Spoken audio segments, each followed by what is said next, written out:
علی بھائی اگلا سوال ہے، عموماً بچپن میں یہ بات سننے کو ملی ہے کہ اللہ تعالیٰ نے جنت میں انٹری کے لیے ٹیسٹ کے طور پر ایک خطرناک برج رکھا ہوا ہے جسے پل صراط کہا جاتا ہے، جو کہ بال سے زیادہ اللہم باریک اور اجرنا من تلوار کی النار۔ دھار سے زیادہ کاٹنے والا ہے۔ اہل جنت اس سے بآسانی گزر جائیں گے جبکہ کافر اور منافقین کٹ کر دوزخ میں گرتے جائیں گے۔ والعیاذ باللہ تعالی۔ کیا یہ بات واقعی درست ہے؟ بالکل 100% درست ہے جی۔ اللہم اجرنا من النار، آمین اللہم اجرنا من النار، آمین اللہم اجرنا من النار، آمین۔ اللہم من احییتہ منا فاحیہ علی الاسلام ومن توفیتہ منا فتوفہ علی الایمان۔ اللہم انی اعوذ بک من عذاب جہنم ومن عذاب القبر ومن فتنة المحیا والممات ومن شر فتنة المسیح الدجال، آمین۔ میرے بھائیو، یہ پل صراط کا ذکر قرآن میں بھی اشارتاً موجود ہے۔ سورہ مریم کے اندر آپ کو 71 نمبر آیت مل جائے گی، پارہ نمبر 16 کے اندر۔ اعوذ باللہ من الشیطان الرجیم، بسم اللہ الرحمن الرحیم۔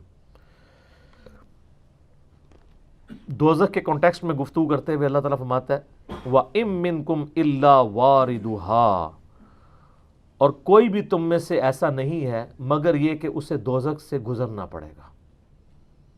كَانَ عَلَى رَبِّهِ حَتْمًا مَقْضِيًّا، یہ تمہارے رب کی طرف سے تقدیر میں شدنی بات ہے، یہ ڈیسٹنی تمہارے لیے مقرر ہے کہ تم سب کو آگ کے اوپر سے گزرنا پڑے گا، چاہے کوئی جن ہے، انسان ہے، وہ پیغمبر ہے، صحابی ہے، تابعی ہے، نیک ہے، بد ہے، سب کو ایک دفعہ گزرنا پڑے گا۔ پھر کیا ہوگا؟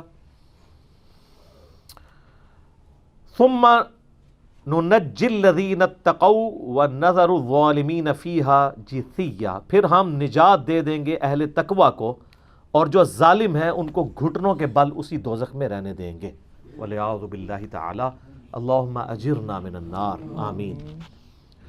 بخاری مسلم میں کئی ایک احادیث ہیں پل صراط کے حوالے سے۔ ایک وہ حدیث جو بخاری اور مسلم دونوں میں موجود ہے، اللہ کے محبوب صلی اللہ علیہ وآلہ وسلم فرماتے ہیں کہ قیامت والے دن اللہ تعالیٰ جہنم کے دونوں سروں پہ ایک پل رکھے گا، یعنی جہنم کو پار کرنے کے لیے ایک بہت بڑا پل رکھے گا۔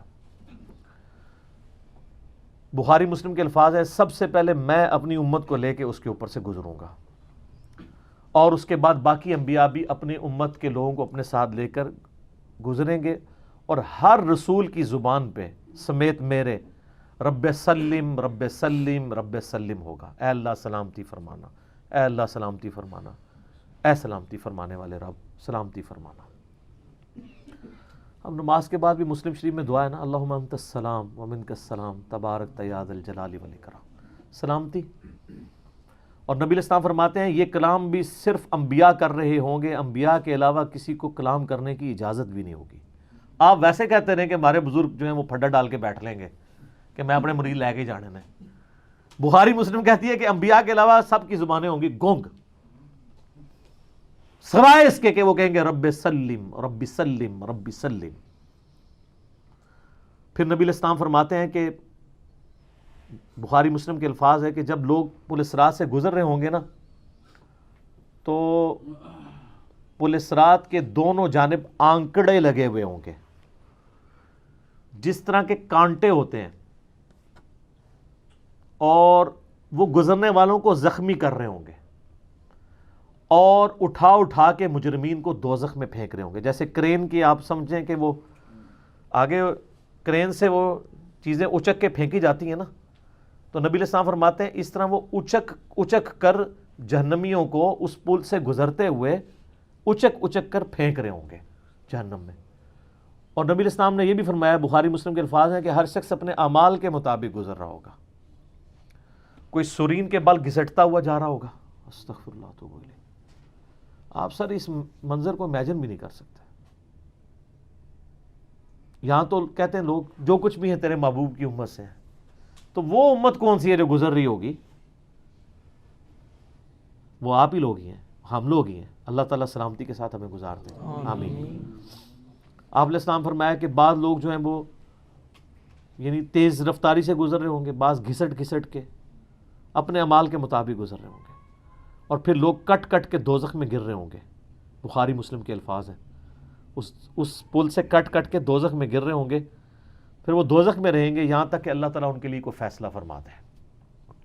وَلِعَوْذُ بِاللَّهِ تعالیٰ، اللہ تعالیٰ کی پناہ. اللہم اجرنا من النار، آمین ثم آمین.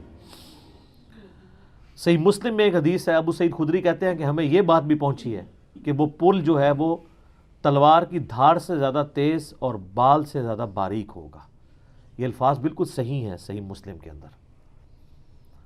تو اس پل سے تو کوئی بندہ مہارت کے ساتھ بھی نہیں گزر سکتا، کوئی چائنی بھی نہیں گزر سکتا. وہ جو تو یہ اس کے اوپر سے گزرنا ایک معجزے والا معاملہ ہی ہوگا جس کو اللہ تعالیٰ نجات دے گا. اور یہ جو میں نے آیت پڑھی نا سورہ المریم کی آیت نمبر 71، اس کے کانٹیکسٹ میں کتاب التفسیر چیپٹر میں امام ترمذی اسی آیت کو ہیڈنگ بنا کے نا اس کے نیچے ایک حدیث لے کے آئے ہیں. یعنی یہ جو میں نے کہا نا قرآن میں پل صراط کا ذکر ہے، امام ترمذی کا بھی یہی فہم ہے. انہوں نے اس آیت کی ہیڈنگ بنا کے جامع ترمذی میں حدیث لی ہے بالکل صحیح سند کے ساتھ پل صراط کے حوالے سے، کہ نبی صلی اللہ علیہ وآلہ وسلم نے ارشاد فرمایا کہ یہ پل صراط جہنم پہ رکھا ہوا ایک پل ہے جس پر سے لوگوں کو گزرنا پڑے گا، اور ہر شخص اپنے اعمال کے مطابق گزرے گا. بعض لوگ بجلی کسی تیزی سے گزر جائیں گے، جیسے آسمان سے ایسے بجلی کڑک کے نیچے پتہ ہی نہیں چلتا ود ان سیکنڈس. بعض ہوا کی تیزی سے گزریں گے جو اس سے کم نیک ہوں گے. بعض گھوڑ سوار یا اونٹ سوار کسی تیزی سے گزریں گے، بعض بھاگتے ہوئے گزر جائیں گے، اور بعض جو ہیں وہ پیدل چلتے ہوئے، اور بعض سرین کے بل گھسٹتے ہوئے. سر اتنا لمبا پل، پتہ نہیں کتنی مسافت ہے.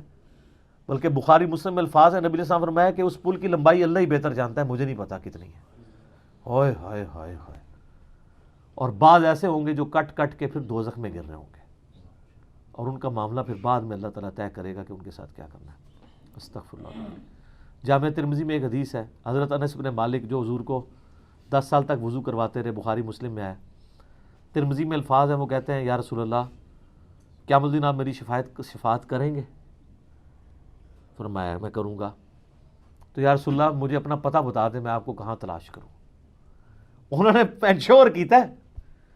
آپ نے فرمایا تم پل صراط پہ آ جانا. آئے ہائے ہائے، تم مجھے پل صراط پہ دیکھ لینا، میرے امتی گزر رہے ہوں گے، میں ان کے لیے سلامتی کی دعا کر رہا ہوں گا. کہا یا رسول اللہ اگر پل صراط پہ نہ پاؤں؟ تو آپ نے فرمایا کہ پھر تم میزان عمل پہ آ جانا، جہاں لوگوں کے نامہ اعمال تولے جا رہے ہوں گے. نبی علیہ السلام کا نامہ اعمال نہیں تول رہا ہوگا، آپ کو تو اللہ نے امن دے دیا نا، انا فتحنا لک فتحا مبینا.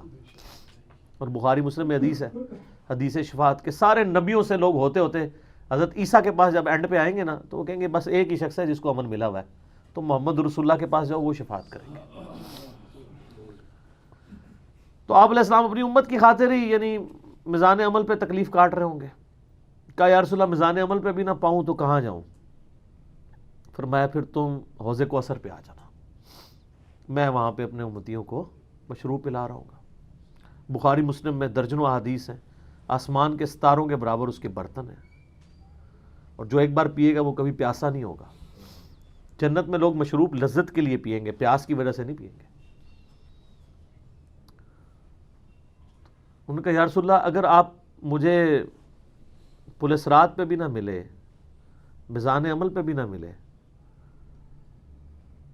اور آپ صلی اللہ علیہ وآلہ وسلم حوض کوثر پہ بھی مجھے نہ ملے، تو پھر میں آپ کو کہاں تلاش کروں؟ آپ فرمایا تم مجھے تلاش کرنا، میں ان 3 میں سے کسی ایک جگہ پہ ہوں گا.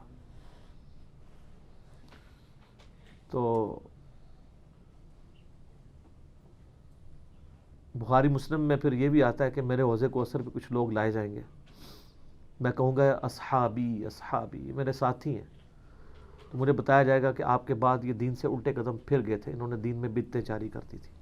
آپ فرماتے ہیں میں کہوں گا سحقا سحقا لمن غیر بعدی، کو دور کر دو مجھ سے، میرا ان سے کوئی تعلق نہیں ہے. بخاری مسلم میں الفاظ ہیں، عبداللہ ابن ابی ملیکہ جب یہ حدیث بیان کرتے تھے تو کہتے تھے اے اللہ ہم تیری پناہ میں آتے ہیں اس چیز سے کہ تیرے نبی کے وفات کے بعد ان کے دین سے الٹے قدم پھر جائیں.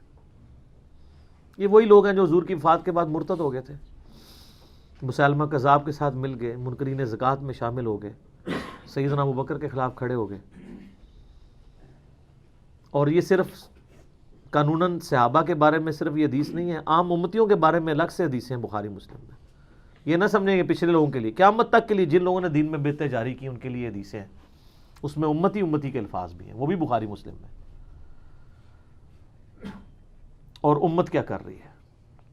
صحیح مسلم میں حدیث ہے، نبی علیہ السلام ایک دن اتنا روئے اور ساتھ ساتھ آیتیں پڑھ رہے ہیں قرآن کی.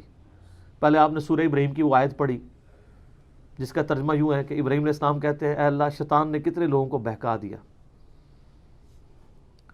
تو جو شیطان کے رستے پہ چلا میرا اس سے کوئی تعلق نہیں ہے، یعنی اعلان برات کر دیا اپنے ماننے والوں سے. پھر آپ نے سورہ مائدہ کی وہ آیات پڑھی جس میں حضرت عیسیٰ علیہ السلام کی اور اللہ کی قیامت کے دن گفتگو ہوگی.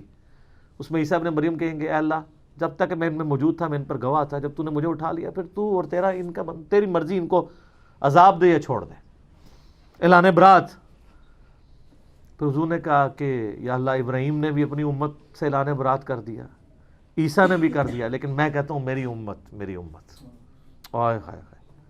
صحیح مسلم کے الفاظ ہیں، حضرت جبرائیل علیہ السلام آئے اور کہا کہ اللہ نے مجھے آپ کی طرف بھیجا ہے اور کہا کہ میرے محبوب سے پوچھو کہ اس کو وہ کون سی چیز ہے جو غم زدہ کر رہی ہے. حالانکہ اللہ کو سب کچھ پتا تھا. آپ نے فرمایا میری امت. تو جبرائیل علیہ السلام نے پھر اللہ کی طرف سے بشارت دی کہ نبی علیہ السلام کو کہ اللہ تعالیٰ فرماتا ہے کہ اے نبی آپ غم زدہ نہ ہو، ہم آپ کو آپ کی امت کے معاملے میں قیامت والے دن رسوا نہیں کریں گے. تو سبحان اللہ تو ہم پڑھتے ہیں لیکن ہمارے ایسے کرتوت نہ ہو کہ سحقن سحقن لمن غیر آبادی نہ ہو جائے کہیں، سحقن سحقن لمن بدل آبادی نہ ہو جائے کہیں. یہ بھی تو چانسز ہے. استغفر اللہ واتوب الیہ. نبی علیہ السلام نے تو اپنی محبت کا حق ادا کر دیا. اور مسلم شریف میں حدیث ہے قیامت کا دن وہ ہے کہ جب ابراہیم علیہ السلام بھی میری طرف متوجہ ہوں گے، جس دن کوئی بھی اللہ کی بارگاہ میں کلام کرنے والا نہیں ہوگا، میں ابراہیم علیہ السلام کی سفارش بھی میں کروں گا. حضور کی سفارش کے بعد انبیاء کو بولنے کا موقع ملے گا. اسی پہ وہ اعلیٰ حضرت کا شعر ہے نا، وہ جہنم میں گرا ان سے جو مستغنی ہوا، ہے خلیل اللہ کو حاجت رسول اللہ کی. بل ہم شعر کہہ سکتے ہیں، ہم محبت کے لیے نعرے مار سکتے ہیں، لیکن نبی علیہ السلام نے جو امت کو تعلیمات دی تھیں حجۃ الوداع کے موقع پر، غدیر خم کے موقع کے اوپر، امت نے کسی ایک وصیت کا بھی پاس نہیں کیا. اب یہ ایک دردناک ٹاپک ہے، جتنی مرضی بات کی جائے نہ ختم ہونے والی ہے. بس اس کو اسی پہ کنکلوڈ کرتے ہیں کہ اللہ تعالیٰ قیامت والے دن ہمیں اپنی رحمت کاملہ سے اپنے محبوب صلی اللہ علیہ وآلہ وسلم کی شفاعت کے ساتھ قیامت کی ساری ہولناکیوں سے بلا حساب و کتاب جنت میں داخلہ عطا فرمائے. آمین ثم آمین. ٹھیک ہو گیا.